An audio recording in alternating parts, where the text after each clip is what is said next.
अच्छा, मैं भी इसका मेंबर हूँ। मैं भी आपके ग्रुप से बहुत लंबे समय से जुड़ा हुआ हूँ और आपसे सीखकर मेरे गांव में भी काम करता हूँ। वृक्षवेद फाउंडेशन के इस कार्यक्रम में मंच पर विराजमान नीलिमा ताई जी, जिनको मैक्से से पुरस्कार मिला है, हमारे सबके आदर्श हैं वो। राजीव कुमार सिंह जी, संतोष जी, भरत भाई, आनंद दुबे जी, जयंत जी, बापू साहेब, संदीप जी, श्याम असावा जी मेरे बड़े भाई हैं, मेरे मार्गदर्शक हैं।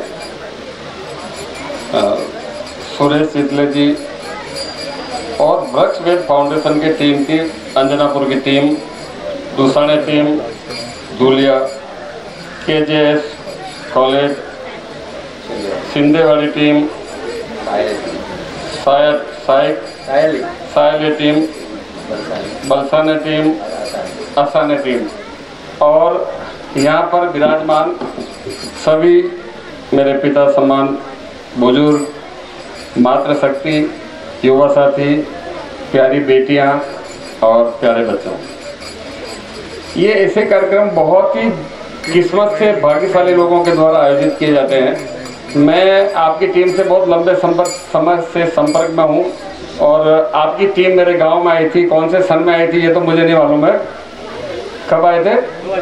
2019 में आए थे। मैं कार्यक्रम रखता हूँ पर्यावरण महोत्सव, बेटियों के नाम पर पेड़ लगाना, और बेटियां पेड़ों को रक्षा सूत्र बांधकर, राखी बांधकर उनको बचाने का मैसेज देती है। उस कार्यक्रम में मैंने आपको आमंत्रित किया था और आप पूरी टीम आई, वहाँ आई थी। तो ऐसे काम करने वाले लोग बहुत मुश्किल से मिलते हैं। ऐसे लोग, एक व्यक्ति, परिवार का जो मुखिया होता है, वो परिवार की चिंता करता है और उस चिंता करने की वजह से परिवार संगठित रहता है, सही मार्ग पर चलता है और वो आगे जाकर परिवार का नाम रोशन करते हैं बच्चे। तो इसी तरह से हर गांव में भी, हर शहर में अपने गांव की चिंता करने वाले लोगों की जरूरत है। और यहाँ पर गंवाने परिवार और एक टीम बनाकर इस गांव की चिंता की है कि नहीं, मेरे गांव में भी सभी संसाधन होने चाहिए, मेरे गांव में भी हरियाली होनी चाहिए, मेरे गांव की मातृशक्ति का सम्मान होना चाहिए और मेरा गांव भी मेरा तीर्थ स्थान बनना चाहिए। ये आपने चिंता की है और चिंता की इस वजह से आपका गांव भी आज सुर्खियों में सबके लिए आदर्श बन रहा है। मुझे प्रधानमंत्री जी ने कहा था कि मेरे कंधे पर हाथ रखिए, पालीवाल जी, आदर्श गांव पर कुछ काम होना चाहिए। बहुत अच्छा काम सांसद आदर्श गांव में भी नहीं हो रहा है। तो मैंने उनसे आग्रह किया था कि माननीय प्रधानमंत्री जी, आदर्श गांव तो आदर्श नागरिकों से बनेगा। जिस गांव के नागरिक आदर्श होंगे वो गांव अपने आप आदर्श बनेंगे और अंजनापुर के नागरिक आदर्श है, ये हमारे सामने एक बड़ा आज उदाहरण पेश हो रहा है। देखिए, मैं मेरे बारे में बता दूं आपको कि आप लोगों ने सुना होगा, एक ऐसा गांव है जो बेटियों के जन्म पर पेड़ लगाता है और खुशियां मनाता है और फिर उस गांव की सभी बेटियां पेड़ों को राखी बांधकर उसको बचाने का संकल्प लेती है और मैसेज देती है। किसने सुना इसके बारे में? मेरे हिसाब से सबने सुना होगा, सबने पढ़ा होगा, कहीं ना कहीं मराठी में पढ़ा होगा और कहीं पढ़ा होगा। सोशल मीडिया पर उस गांव का बहुत नाम आता है। मैं उस गांव से हूँ, मेरा नाम श्याम सुंदर पालीवाल है और मैं 2005 से इस गांव में एक सरपंच क्या कर सकता है। एक सरपंच गांव के समग्र विकास को लेकर, गांव में स्वच्छता भी होनी चाहिए, गांव में शुद्ध पानी भी होना चाहिए, गांव में पर्यावरण संरक्षण का काम भी होना चाहिए, गांव की हर महिला और हर पुरुष के हाथ में रोजगार होना चाहिए, किसान के कुएं में पानी होना चाहिए, किसान के खेतों में जाने के रास्ते होने चाहिए, किसान के कुएं पर कृषि एग्रीकल्चर कनेक्शन होना चाहिए, गांव में नर्सरी होनी चाहिए जिससे लोग सस्ती रेटों पर पौधे ले सके, गांव में एक FPO होना चाहिए जिससे किसानों को सरकारी सुविधाएं मिल सके, सहभागिता हो सके। ये सब काम हमने 2005 से अभी तक किया है और उस वजह से उस गांव का नाम आज सभी लोग उसको जानते हैं। गांव कैसा हो, सरपंच कैसा हो। कल हम पोपटराव पवार जी के साथ थे। मैंने पोपटराव पवार जी से कहा, मैंने कहा आपसे हम लोग सीख कर राजस्थान में काम कर रहे हैं। और पोपटराव जी ने कहा कि देखो कंपटीशन, देखो अच्छे लोगों का जो कंपटीशन होता है उसमें देखो कि मैं पोपटराव पवार जी से सीखा, मैं अन्ना साहब से सीखा, मैं स्नेहला से सीखा और मुझे और पोपटराव जी पवार को एक ही दिन पद्म श्री मिला। घोषणा उनकी पहले हुई घोषणा उनकी पहले हुई, पर कोविड की वजह से एक ही दिन हम लोगों को पद्मश्री मिला, सवेरे मुझे मिला और शाम को उनको मिला। वो इस तरह के काम कर रहे हैं। तुलसीराम जी पाटिल मेरे सामने बैठे हैं, पेड़ों पर काम करते हैं, ये अच्छे नस्ल के पेड़ों को बेचते हैं और मेरे गांव में आया हूँ, राजस्थान में भी ये बड़ा काम कर रहे हैं। तो इस तरह के लोगों को ढूंढकर धरती माता के लिए काम करने वाले लोगों को आगे लाकर उनका सम्मान जो यहाँ किया जा रहा है, इस तरह के सम्मान आयोजित किए जाने चाहिए। जैसे हम बाहर त्योहार पर नवरात्रि में त्योहार मनाते हैं, राखी मनाते हैं, दीपावली मनाते हैं, होली मनाते हैं, तो वो उस समय की आवश्यकता रही होगी कि उस तरह के त्योहार मनाना। पर आज की व्यवस्थाओं को देखकर, आज के प्राकृतिक माहौल को देखकर, आज के इस जलवायु परिवर्तन के माहौल को देखकर मुझे ऐसा लगता है कि इस तरह के फेस्टिवल, इस तरह के कार्यक्रम भी होने चाहिए, इस तरह के त्योहार भी मनाए जाने चाहिए, जिसको हम तो मना रहे हैं। साल में एक दिन राखी के पहले इतना बड़ा उत्सव मनाते हैं, इतना बड़ा त्योहार मनाते हैं कि हर बेटी के जन्म पर आप देखिए पेड़ लगाते हैं। अब देखिए गाँव की बेटियाँ, बेटे ने और बेटी ने दोनों ने जन्म लिया। बेटी बड़ी मुश्किल से बेचारी, पता नहीं लोग पसंद नहीं कर देंगे, लड़की तो पराया धन है, दूसरे घर में चली जाएगी, दूसरे के यहाँ जाएगी, और हमारा क्या है, लड़का तो कमा कर देगा, लड़का हमारी सेवा करेगा, जबकि ऐसा नहीं है। माँ बाप की सबसे ज्यादा सेवा अगर कोई करता है, मेरा व्यक्तिगत अनुभव है, तो लड़कियां आखिरी समय में माँ बाप के सबसे ज्यादा काम आती है। और लड़की 10वीं 12वीं कॉलेज किया, फिर वो उसकी शादी हो गई, चली गई, फिर जहां पर उस बेटी ने जन्म लिया है उसको कुछ समय बाद, 2-3 पीढ़ी बाद लोग भूल जाते ना। और लड़का तो क्योंकि नहीं, इसका बेटा, इसके दादाजी का नाम ये था, इसके परदादा जी का नाम ये था, लड़के को तो याद रखते हैं पर लड़कियों को भूल जाते हैं। तो हमें इस तरह के प्रयोग भी करने चाहिए कि लड़की के नाम पर, मेरे गांव में बेटी का जन्म हुआ, हम इस तरह का पीपल का, बरगद का, पाकड़ का, पिलकन, नीम, इस तरह के पेड़ लगाते हैं जो सालों साल तक वो उसमें कल्पवृक्ष भी लगा सकते हैं। इस तरह के पेड़ लगा दें और वहां प्लेट लगा दें कि ये बेटी मेरी मानसी के नाम का पौधा है, ये मेरी बुआ के नाम का पौधा है, ये मेरे परिवार की जितनी महिलाएं दूसरे गांव में और दूसरी जगह शादी करके गई है उनके नाम से भी पेड़ होने चाहिए। और मेरे गांव के लोग, गांव की बेटियां ये काम करती है। मेरे गांव में हर बेटी के जन्म पर 111 पेड़ लगाए जाते हैं और इस साल लगने शुरू हो गए, लग गए, बड़ी संख्या में पेड़ लग गए। और आखिरी समय में हम एक पेड़ उस बेटी के नाम पर लगाएंगे और उसको कहेंगे कि ये पेड़ सब तेरे बेटे। और वो बेटियां जब बड़ी होती है तो वो बड़ी होकर अपनी सहेलियों को ये बताती है कि देख, तो फला गांव से आई है ना, मेरे मामा की लड़की है, मेरी बुआ की लड़की है या मेरी फ्रेंड है, और वो बताती है देख ये पेड़ मेरे नाम के, ये मेरे जन्मदिन पर पेड़ लगाए। और वो बेटियां उन पेड़ों को गले लगती है, इतना प्यार करती है कि हम उसकी कल्पना करते हैं ना, तो इतनी सुखद कल्पना होती है, इतना अच्छा लगता है कि देखो बेटी भी इस प्रकृति का रूप है और ये पेड़ भी इस प्रकृति का रूप है। दोनों, बेटी इंसानों को बचा रही है और ये पेड़ प्रकृति को बचा रहे हैं। तो हमने बेटी, पानी और पेड़ों को जोड़कर काम किया है। और ये काम कुदरत, प्रकृति ऐसे ही नहीं करवाती है। ये काम जिस व्यक्ति को मिलता है ना, जैसे गांव में मंदिर बनता है तो मंदिर में ध्वजा की बोली कोई व्यक्ति लगाता है, मूर्ति स्थापना की बोली कोई लगाता है। तो इस तरह से बहुत भाग्यशाली लोगों को गांव में बेटियों के लिए, पेड़ों के लिए और इस तरह के कार्यक्रम करने का अवसर मिलता है। हर कोई व्यक्ति इतना बड़ा काम, इतना पुनीत कार्य नहीं कर सकता है। मैं तो ये मानता हूं कि कुदरत आपका चयन करती है कि आप इसके लायक हो। और इसमें से जितने लोग हैं, आप लोगों ने जो काम किया अंजनापुर में, और उस रोड पर मैं देखता आ रहा था, असावा जी कह रहे थे कि देखो ये ट्री गार्ड लगे हैं, ट्री गार्ड पर हर इस पेड़ के पालक का नाम लिखा है, हर व्यक्ति का खुद का अपना पेड़ है। तो ये करना पड़ेगा, नहीं करेंगे तो बाड़मेर का टेम्परेचर 53 पहुंच गया है। कितना? 53 तक टेम्परेचर पहुंच गया है राजस्थान के बाड़मेर का। आपके यहाँ भी 47-48 तक गया होगा। तो ये आगे बढ़कर जब बढ़ेगा तब हमको लगेगा कि नहीं ये नहीं हो सकती है, और हम पेड़ लगा लेते हैं, इसको कम करते हैं, घर में एसी लगा देते हैं, एयर कंडीशन लगा देते हैं और कूलर लगा देते हैं। उससे होगा क्या? जब इस तरह के कूलर हर गांव में लगेंगे, वो नीम के रूप में हो, बरगद के रूप में हो, पीपल के रूप में हो, पाकड़ के रूप में हो, तब जाकर वो टेम्परेचर कम होगा। और कम होगा, ऐसे छोटे छोटे जैसे एयर कंडीशन में ऐसे पाइप होते हैं ना छोटे छोटे, और पाइप में फिर वो गैस भरते हैं और कूलिंग होती है और कूलिंग से हवा बहती है और वो हवा ठंडी होती है। तो क्यों नहीं हम पूरे गांव में और पूरे देश में, पूरे जिले में, हर जगह इस तरह के पेड़ रूपी पाइप लगा दें, जो गर्म हवा जब हमारे यहाँ आती है तो उस गर्म हवा को ही पेड़ के पाइप ठंडा करके और हमें राहत पहुंचाएंगे। ये काम हम कर सकते हैं, बहुत आसान तरीका है, इसको करना पड़ेगा। नहीं करोगे तो जब समय आएगा तब बहुत नुकसान हो जाएगा। तो और इसके लिए सरकारों के भरोसे रहने की आवश्यकता नहीं है। सरकार बहुत बड़ी अच्छी पॉलिसी बनाती है, पर गांव के लोग जब तक उस सरकार की योजनाओं को गांव से जोड़कर चिंता करके, नहीं मेरा गांव है, मेरे गांव के लिए सरकार पैसा दे रही है, सरकार की अच्छी कोई योजना है, कोई पॉलिसी है, तो उसको गांव में लाऊंगा, उसमें जो गैप है, उसमें जो कमी है, उसको मैं CSR से, इन दानदाताओं से उसकी पूर्ति कराऊंगा और उस बड़ा पैसा सरकार से लाकर छोटा छोटा पैसा मैं CSR से लाऊंगा, जनसहभागिता से लाऊंगा, जेब से पैसा दूंगा और गाँव में काम करूंगा।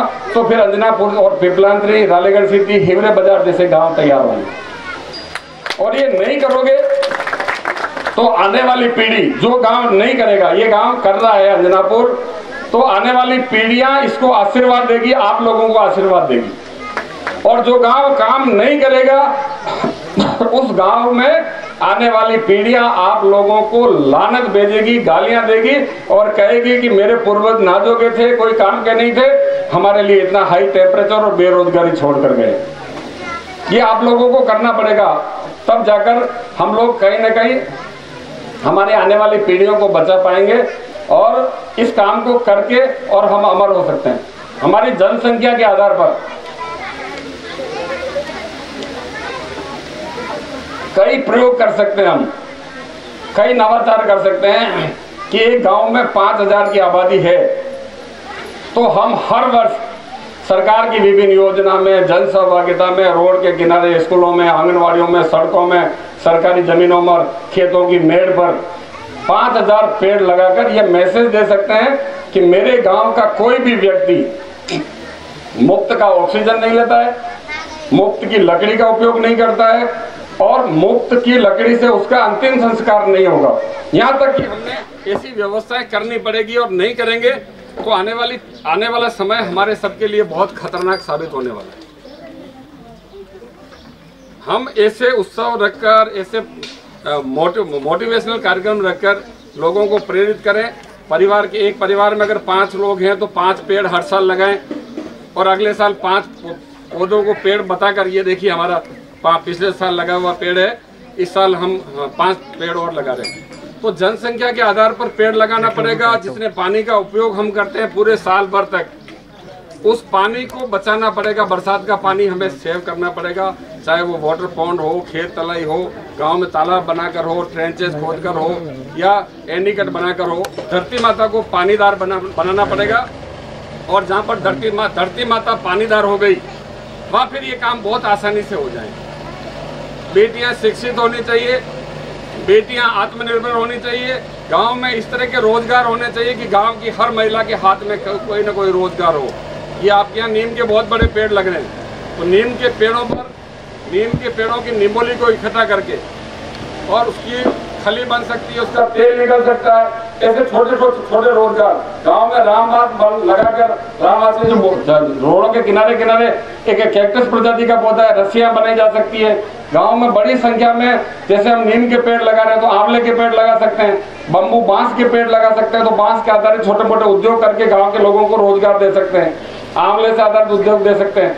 यहाँ पर बहुत बड़ी संख्या में एलोवेरा का पौधारोपण किया जा सकता है, जो 1 रुपये का पौधा आता है, 1 रुपये का छोटा पौधा आता है। उस पौधे को लगा कर आप लोग यहाँ पर एलोवेरा से आधारित रोजगार, आप देखो स्वामी रामदेव जी ने एलोवेरा और आंवला पर कितना बड़ा काम किया है। एलोवेरा का जूस, जेल, क्रीम, शैम्पू, अचार, फेस वॉश, इस तरह के प्रोडक्ट बनाकर लोगों को रोजगार देना पड़ेगा, नहीं तो गांव के लोग शहरों की तरफ भाग जाएंगे और गांव खाली हो जाएंगे। पूरे देश में ये हो रहा है कि गांव में जल जीवन मिशन में करोड़ों की वाटर सप्लाई स्कीमें बन रही है, बड़ी संख्या में सरकार शिक्षा पर पैसा खर्च कर रही है, रोडों पर खर्च कर रही है, किसानों पर खर्च कर रही है और उस पैसे का कोई उपयोग नहीं है। सरकारी स्कूलों में बच्चे नहीं मिलते हैं, गांव में पानी पीने वाले, नल से पानी पीने वाले लोग नहीं मिलते हैं। गांव की जमीनों का उपयोग करने वाले लोग नहीं मिलते हैं। और वो जो गांव के जिम्मेदार लोग हैं, गांव के पंच पटेल है, गांव के प्रभावशाली लोग हैं जो देश को दिशा देने का काम करते थे, वो आज शहरों में जाकर मजदूरी कर रहे हैं। अगर शहरों की गांवों की आबादी को गांवों में रोककर शहरों की बढ़ती जनसंख्या को रोकना है तो फिर गांवों में छोटे छोटे स्तर पर जो नीलिमा ताई काम कर रही है, मैं आपको बता देना चाहता हूं कि ये जो आप गुदड़ी बना रहे हैं इसको हम रजाई बोलते हैं। जयपुर में इसका बहुत बड़ा मार्केट है, नाथद्वारा में इसका बहुत बड़ा मार्केट है जयपुरी रजाइयों के नाम से। और ऐसे मार्केट में गांव की महिलाओं को जोड़कर आप जो काम कर रहे हैं, ऐसी नीलिमा ताई जैसी महिलाओं को और तैयार करके इनको आगे लाकर मेरे जैसे लोगों को यहाँ से महाराष्ट्र से तैयार किया, मैं महाराष्ट्र से सीखा हूँ और मेरे गांव में मैंने काम किया। और मेरे गांव से सीखकर मेरे राजस्थान की लगभग 260 ग्राम पंचायतें मेरे से भी अच्छा काम कर रही है। तो इस तरह के काम करने पड़ेंगे और गांव के लोगों का, गांव की बेटियों का, गांव के पानी का, गांव के पेड़ों का, गांव के पक्षियों का, गांव की मिट्टी का। सबसे बड़ी बात है कि हर कोई भी कल कारखाना, कोई भी इंजीनियर, कोई भी वैज्ञानिक हर चीज बना रहा है, पर कोई भी वैज्ञानिक आज तक मिट्टी नहीं बना पा रहा है। मिट्टी जो गांव में बन रही है, उस मिट्टी की इज्जत करनी पड़ेगी। उस मिट्टी को केमिकल युक्त नहीं बनाकर हम प्राकृतिक रूप से उसमें खेती करें। गांवों में बहुत बड़े स्तर पर कैंसर जैसी बीमारियां फैल रही है। हमने हमारी धरती माता के गर्भ में इतना केमिकल भर दिया, इतना यूरिया डीएपी भर दिया है कि उसमें पैदा होने वाला अनाज कैंसर जैसी बीमारियां पैदा कर रहा है। तो हमें उससे कैंसर मुक्त करके, हमें केमिकल मुक्त करके, हमें गौ माता के खाद से उसको तैयार करना पड़ेगा। हमें माटी का सम्मान करना पड़ेगा, हमें बेटी का सम्मान करना पड़ेगा, हमें पेड़ों का सम्मान करना पड़ेगा, हमें प्रकृति का सम्मान करना पड़ेगा, हमें गांव में बहकर जाने वाले पानी का सम्मान करके गांव में रोकना पड़ेगा। तब जाकर आने वाले चैलेंजेस से हम बच पाएंगे। और ये काम अंजनापुर निश्चित तौर पर कर रहा होगा, तभी हम लोगों को यहाँ पर बुलाया है। बहुत सारे कार्यक्रम थे, अभी मंत्री महोदय बैठी थी तो उन्होंने कहा कि मेरे एक शादी में जाना है, तो मैंने उनसे कहा कि हमारे गांव में, हमारे परिवार में भी शादियां हैं, हमारे परिवार में भी इतने सारे काम हैं कि हम 200 सवा 200 किलोमीटर सफर करके फिर वहाँ आए, वहाँ से यहाँ आए, 2 3 दिन। मेरे गांव में अभी लगभग 300 लोग प्लांटेशन का काम कर रहे हैं, बीजारोपण का काम कर रहे हैं। 300 महिलाएं और पुरुष आम की गुठलियां बो रहे हैं, पलाश के बीज बो रहे हैं, नीम के बीज बो रहे हैं, इस तरह के अमलतास के बीजों का बीज बोने का काम कर रहे हैं। पर नहीं, मुझे अंजनापुर जाना है। अंजनापुर में जो टीम काम कर रही है, अंजनापुर गांव के लोग जो काम कर रहे हैं, वो मेरे लिए काम कर रहे हैं। मुझे मन में ये विचार आया कि इस सृष्टि के ऊपर, इस धरती के ऊपर, चाहे अंजनापुर हो, चाहे रालेगण सिटी हो, चाहे पिपलांत्री हो, वो व्यक्ति जो वृक्षारोपण का काम कर रहे हैं, उसका हौसला बढ़ाने की मेरी जिम्मेदारी भी है। और वो लोग मेरे लिए काम कर रहे हैं। यहाँ से जो हवाएं जाएगी, हो सकता है मेरे गांव में भी आ जाए। इसलिए मुझे यहाँ पर जाना है। मुझे चिंता है अंजनापुर के लोगों की कि नहीं, वो जो काम कर रहे हैं वो इस देश के लिए काम कर रहे हैं, इस प्रकृति को बचाने के लिए काम कर रहे हैं, इस जलवायु परिवर्तन के दौर में इस सृष्टि को ठीक करने का काम कर रहे हैं। इसलिए मैं शादी में नहीं जाऊंगा, मैं अंजनापुर जाऊंगा। और ये सोच के मैं आपके बीच में आया हूँ। इस तरह के कार्यक्रम होना चाहिए। बात करने के लिए बहुत लंबा समय होता है, कोई बात नहीं।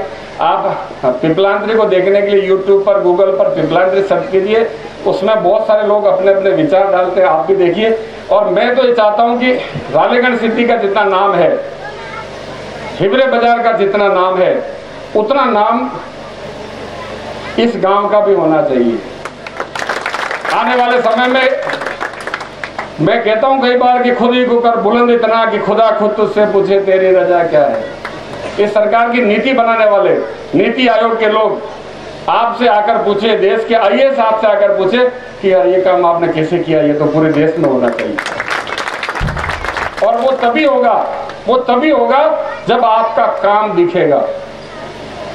लोग ये कहेंगे कि अंजनापुर के लोगों ने इतना बढ़िया काम किया, ये तो पूरे देश में होने की आवश्यकता है।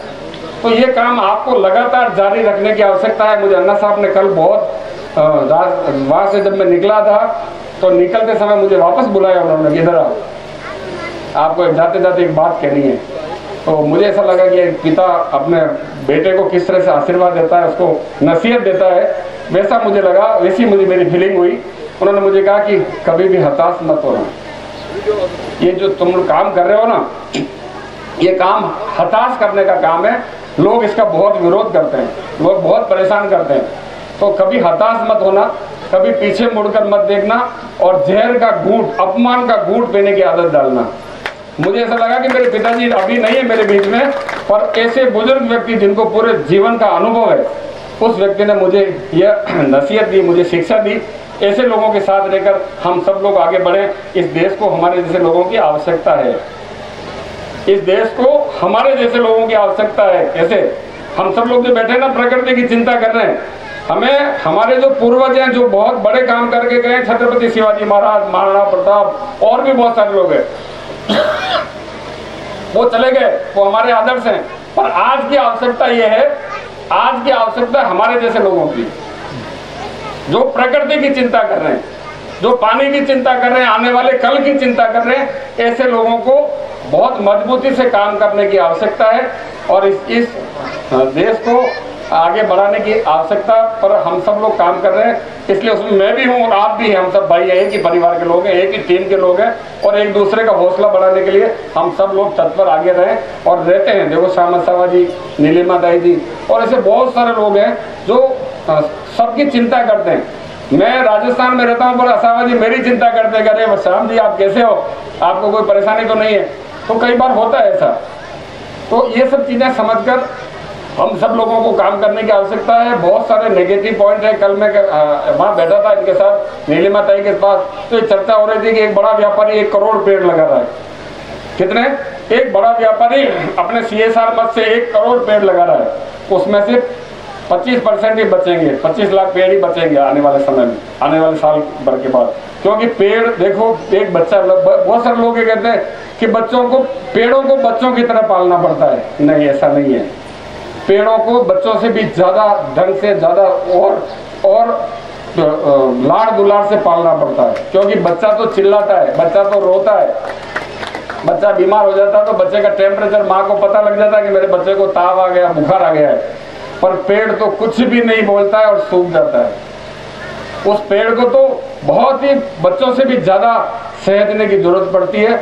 और उन पेड़ों पर बड़े दानदाता पौधे लगाते हैं, हम सब लगाते हैं, पर हमें यह भी ध्यान रखना है कि हमारे गांव में पेड़ कितने कट रहे हैं।